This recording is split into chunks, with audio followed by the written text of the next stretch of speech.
Good morning and welcome to an all new episode of Hatching for Health. We're back on set. It's a new year. It's CW39 and we are excited about all of the guests to come.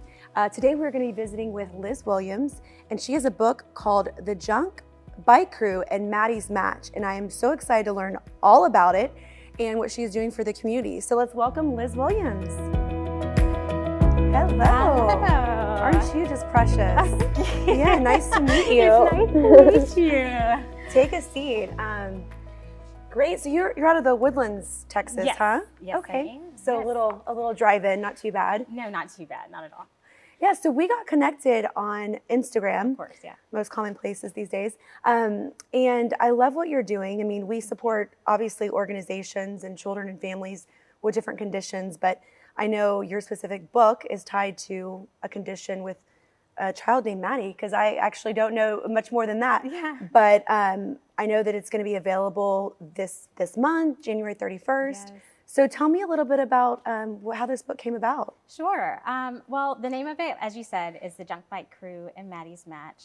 And it came about, I guess, in a few different ways. I've asked myself this several times because I never wanted to be a children's book author. I was an attorney in a former life. Yeah. But I had aplastic anemia, which is a rare disease, when I was 7, and I had a bone marrow transplant myself. Did you really? I Okay. did, yeah. And so that took place in Minneapolis, Minnesota. And I think when you go through something like that, you're kind of a part of this club. You know, It's like one of those situations where you're part of a club that you don't want to be a part of, but you're always looking out for people who are going through it. Of course. And if you fast forward 20-something years after my transplant, I was made aware of a family from my hometown who had a daughter who was in need of a match. And I wanted to send them something, a bit of encouragement, and was really shocked to discover that there aren't many books for kids going through cancer treatment, specifically bone marrow transplant process. So that's kind of how that started. That's beautiful. So they can actually pick this up and be going through it and kind of relate to obviously a story of once upon a time, Mattie, for example. Right. And so I assume that's the child's name that you met? No, it's not. Mattie is inspired by her, and there's actually, her story is in the back of the book. Her family's done some incredible things in the Nashville area. They have a nonprofit there, and their story provides more hope than like my words ever could. Really? But Mattie is just this fictional character, but she's based off of obviously patients who are going through it. So in the book, she is a tough, like creative girl who likes to fix junk bikes. And she also has a blood cancer. It is in need of a bone marrow transplant and a match. So her friends kind of take it upon themselves, as a lot of people do in communities when they know someone who's in need of a match. You know, people often host donor drives.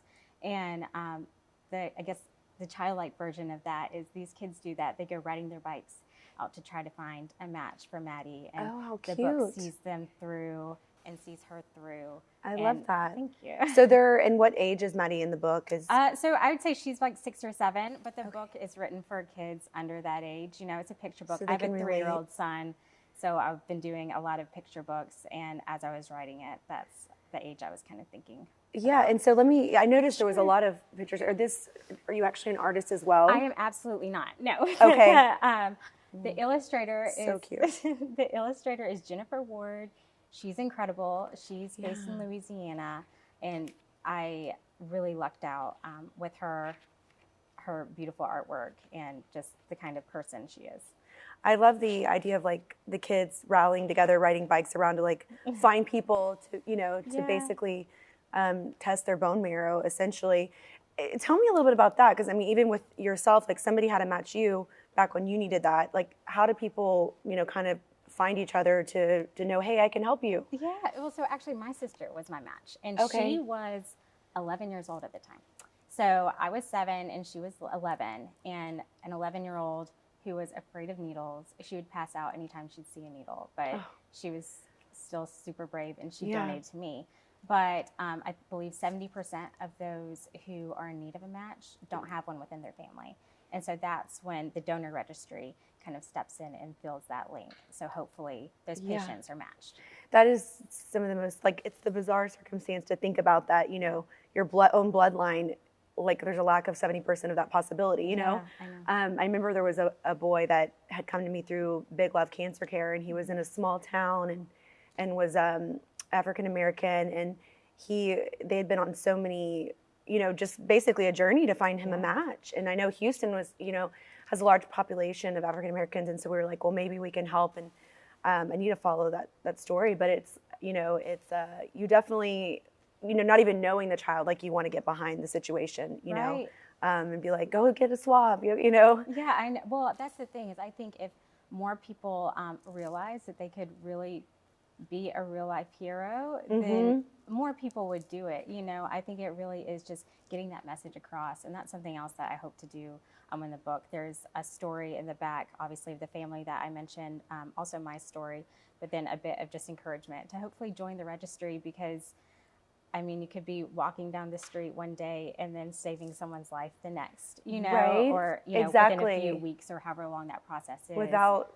you know, running into a house to save from a fire, you know, like that kind of saving of something where it's, you know, I mean, it's not an easy process on the individual going in and doing that, but figuring it out is definitely a lot easier than, you know, a lot of opportunities that we have to help people. And so the bikes, is that something that, you know, just you were inspired by, or did you? You know, I've talked to my husband about this. I've talked to my family about this. I'm not exactly sure when I think about it, because I started writing it 4.5 years ago. Okay. I was still practicing law in New Orleans at the time.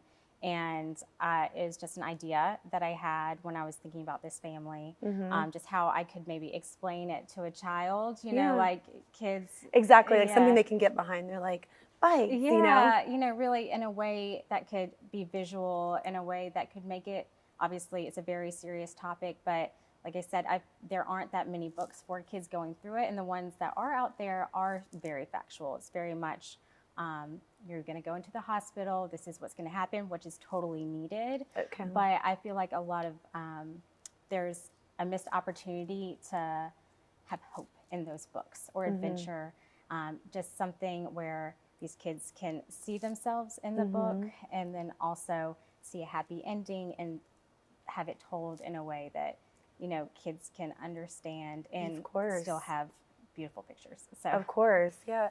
So tell me a little bit, you know, when you personally had this experience, what age were you? I was 7.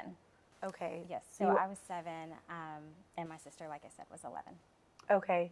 And how did you, I guess, learn that you had, you know, a condition that needed a bone marrow transplant? I think I learned the way that so many families do, is my mom was just very persistent, and she knew something was up. You know, I wasn't myself. I was getting sick a lot. I was getting bruises, and she continued to take me into the pediatrician, and finally they did some blood work, and they realized that find out something was wrong. And what was the name of the condition? Aplastic anemia. So under 1,000 people in the U.S. are diagnosed with that per year. So it's a rare blood disease where your body stops producing the cells that you need. Goodness. Yes. But I was, like I said, very lucky. So lucky, yeah. At 7 to figure it out, address it, and be able to get past it. And is that something that comes back, or is this like once that, you know, bone marrow transplant is done, like you are basically? The transplant was my cure. So 20-something years have gone by, over 25 That's years, incredible. and I am healthy. Yeah, it's a beautiful thing, because I mean, I know even with some of the cancer patients, this ends up being something they need to help with their process of curing that type of cancer, which, so it's like, it's such an array of situations out there that, you know, can be helped with this bone marrow transplant. Right. And I know. Yeah, bone marrow stem cells are just incredible, you know, and I think we're just learning so much. We're just at the tip of learning about like, what stem cells can do, right? Of course. I think the future is bright, and I think if more people know about the donor registry and what they could do, then, you know, think about how many people could be cured. And inspired by that, I'm, you know, or inspired by you, our next segment we're going to have Be the Match on, so people can really understand and connect with them directly. Because I know that was something important to you. So I was like, let me see if I can, you know, have another segment just right after. So and you have children yourself? I have a son. Yes, okay. I do. Okay. So is he old enough to read it yet? I mean, I read it to him. He's 3.5. Yes. Okay. And he loves it. Actually, you know, I thought especially because he obviously doesn't know anyone going through it. And I thought, okay, I don't want it to be too heavy for these kids, because it's not just for the kids going through it, but it's also for kids who might know a kid going through it, right? Or someone who might know it, and a family member wants to read them the book so they kind of understand. So that's why it was important for me to have a bit of a creative aspect to it, so that it can be explained in a way that's, even though it's a very heavy subject, a way that's not too heavy. It's a way that's childlike and age appropriate. Yeah, I feel it's almost, it can help obviously the child going through it or knowing somebody, but even just like children in general, like I think them reading something like this, like there's such a bullying out there, and it's like when they can sit and kind of walk through and be like, wow, this is, you know, if they can just understand a little bit, it's going to help them for, you know, someone in the future they meet that may have this or some other condition. Right. So even like elementary should carry it, you know? That would be great, you know, and I think my goal is to really be able to donate it to as many families who need it, or who might benefit from it as possible. You know, as many hospitals, cancer support organizations as possible, just so they can have it on hand. Of course. In case they need a little bit of hope, which is, that's really the theme through the book. Definitely. So people can purchase this on your website. They can purchase it on Amazon come January 31st. Yes. Yeah. And then there was something I caught my ear about. There's like 20% going to pediatric cancer research, or children with pediatric, or I guess pediatric cancer is children. But what was that about? Yeah, so the book donation project is something that wasn't clear to me at the beginning when I started writing. I knew I was going to write this book. I knew who the intended audience was, but I didn't know how I would get it to these families. And really the people who might benefit from it are going to be the ones who are in the hospitals, the ones who have been through it, or like we talked about, the ones who know them, right? Yeah. But it would be amazing if the book could just be there at the hospitals, you know, so no one has to buy it for them, that they're just there. And luckily, we have a great community, and people have reached out and said, well, they don't have a need for the book personally, but they wanted to know how to donate the book to someone who might benefit from it. And so that's how this book donation project, as I've termed it, has kind of come about. And it launched on December 19th at Kendra Scott in the Woodlands, and they are super gracious. So all the sales from that event, they are donating 20% to donating the books to local hospitals, so Texas Children's, MD Anderson, and there's a survivorship a program in the Woodlands. So we'll know soon how many we'll be able to donate. Yeah, I love that. Well, I personally, I want to count me in for 50 of them from Hatching for Health. Oh my gosh. Once they're available, I want to make that purchase so we can give them out to some hospitals to support what you're doing. Thank you so much. A beautiful thing, And thank you so much for being here. I love getting to meet you in person, and you're doing beautiful work. You got another career, and you know you're kind of doing this, which is a little, you know, sometimes more rewarding. So you never know what that future holds. But thank you for what you're doing, and you guys can go purchase this on Amazon after January 31st, or her website. What is your Instagram?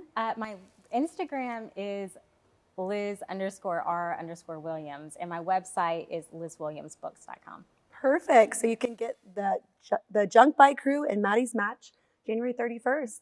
Thank you, Liz. Thank you so much. Absolutely. We will see you back right here next Saturday at 11 a.m.